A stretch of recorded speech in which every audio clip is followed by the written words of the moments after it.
Hi everyone, आज हम देखेंगे इस डिजाइन में इंसर्ट कैसे करें बोल्ड हम tool box design library tool box. So आप जैसे कि देख सकते हैं मैं असेंबली में हूँ, ठीक है।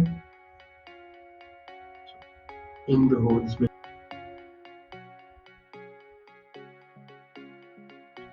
यहाँ पे राइट साइड में डिजाइन लाइब्रेरी है। यहाँ से हम टूल बॉक्स की देखेंगे। यहाँ पे टूल बॉक्स, यहाँ से हम पिक कर लेंगे जो भी स्टैंडर्ड था उसमें अप्लाई करना चाहते हैं। ISO ये वाला स्टैंडर्ड दिया हुआ है।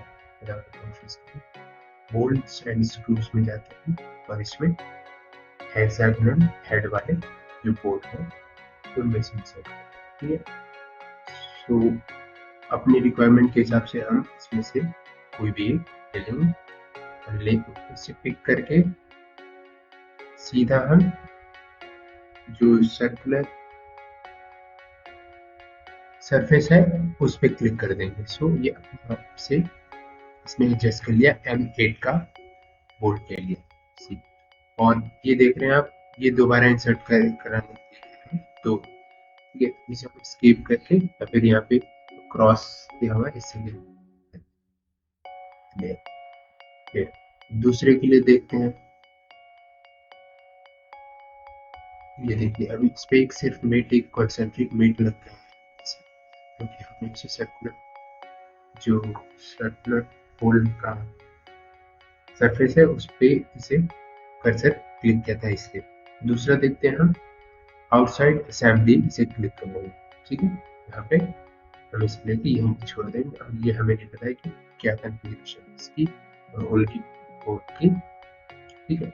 इसके लिए हमें पता है कि M8 का लेना है और यहाँ पे लेफ्ट साइड में हम जाके इसके लेंथ चेंज कर सकते हैं, कितना बड़े लेंथ चाहिए, ठीक है। यहाँ पे थ्रेड लेंथ भी है, इसे भी हम चेंज कर सकते हैं अपनी रिक्वायरमेंट के साथ, ठीक है।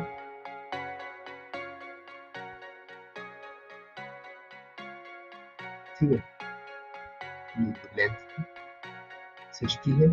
अभी M8 का हेक्सागोनल बोल्ट है और इसकी लेंथ हमने 60 के बजाय हमने 55 कर दी, ठीक है। और इसे ओके कर दें। ये देखिए फिर से पूछ रहा है, इसे हम क्रॉस पे क्लिक कर लेंगे या फिर स्किप, कीबोर्ड से स्किप दबा के इससे छुटकारा पा लें, ठीक है। सो अब हमें क्या करना है, हमें इस पे मेट अप्लाई करना है, ठीक है।